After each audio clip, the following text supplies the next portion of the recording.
हर तरफ से खबरों की बौछार, शहर की खबर, देश की खबर, दुनिया की खबर। इन सब के बीच गुम है हमारी अपनी खबर।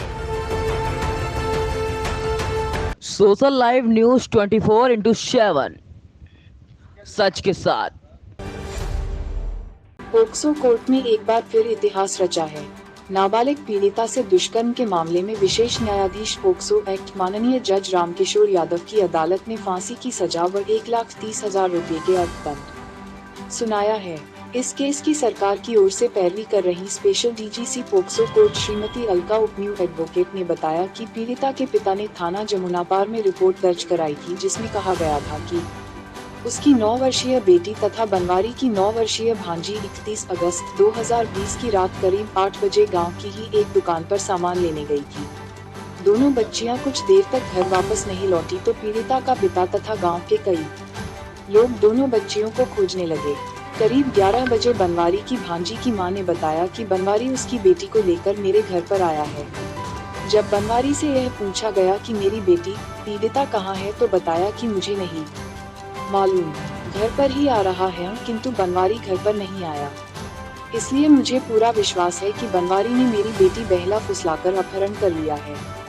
वादी की उपरोक्त तहरीर के आधार पर थाना जमुनापार, जिला मथुरा पर अभियुक्त बनवारी के विरुद्ध मुकदमा अपराध संख्या 287/2020 अंतर्गत धारा 363, 366 भारतीय दंड संहिता पंजीकृत किया गया था।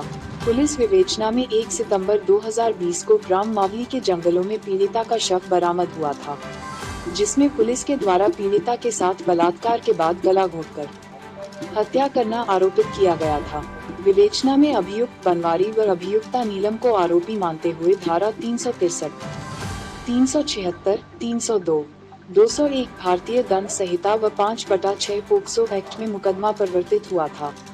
मंगलवार को विशेष न्यायाधीश पोक्सो एक्ट माननीय जज रामकिशोर यादव द्वारा अभियुक्त बनवारी को दोषी मानते हुए धारा 6 लैंगिक अपराधों से बालकों का संरक्षण अधिनियम 2012 यथा संशोधित 2019 के अंतर्गत मृत्यु दंड के दंड से दंडित किया गया है।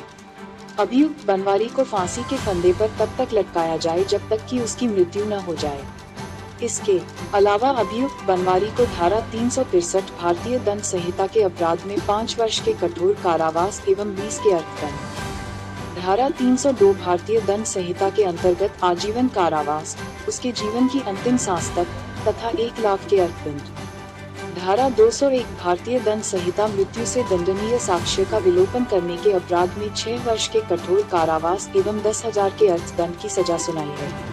मृत्युदंड को छोड़कर दी गई उपरोक्त सभी सजाएं साथ साथ चलेगी। जेल में बिताई गई अवधि उपरोक्त दंडादेश में समायोजित की जाएगी।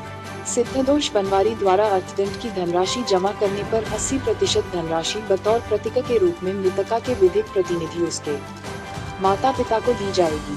पीड़िता मृतका के विधिक प्रतिनिधियों को अंतर्गत धारा 357 ए दंड प्रक्रिया संहिता सपटित धारा -33 8 पोक्सो एक्ट 2012 एवं नियम 9 पोक्सो नियम 2020 मुआवजा प्रदान करने की सिफारिश की गई है। वहीं अभियुक्ता नीलम को दोष मुक्त कर दिया। वादी की तरफ से सरकार की ओर से स्पेशल डीजीसी श्रीमती अलका उपन्यू एडवोकेट व निजी तौर पर अधिवक्ता विजय सिंह चौहान एडवोकेट व अभियुक्त की तरफ से वरिष्ठ अधिवक्ता किशन सिंह बेधड़क एडवोकेट ने पैरवी की। इस हवाले में क्या फैसला सुना है? ये हमारी विशेष न्यायाधीश पोक्सो है, जिसमें हमारी जज श्री रामकिशोर यादव जी हैं, जिनके द्वारा आज एक बनवारी के नाम से जो मुकदमा चल रहा था उसमें आज सजा सुनाई गई है। उसमें कि अभियुक्त को फांसी की सजा से दंडित किया गया है और जुर्माने के तौर पर 1,30,000 अर्थदंड की सजा सुनाई गई, जिसमें से अर्थदंड में से 80% जो होगा वो वादी को देय होगा। और ये घटना है 20 की घटना है, जो थाना जमुनापाल में गाँव पड़ता है डहरुआ, वहाँ की जो बच्ची की 7 साल की उम्र की थी, वो अपनी आंखों के लिए दवाई लेने के लिए बाहर गई थी। बच्ची का अपहरण किया अभियुक्त ने और अपहरण करके उसके साथ में रेप किया। रेप के बाद में बच्ची की पजामी से बच्ची का गला घोंटकर बच्ची की हत्या कर, जिसमें कि जो डीएनए रिपोर्ट हम लोगों ने मंगाई थी, डीएनए रिपोर्ट जो है वो पॉजिटिव आई है और उसी के आधार पर आज हमारे माननीय जज साहब के द्वारा अभियुक्त को फांसी की सजा से दंडित किया।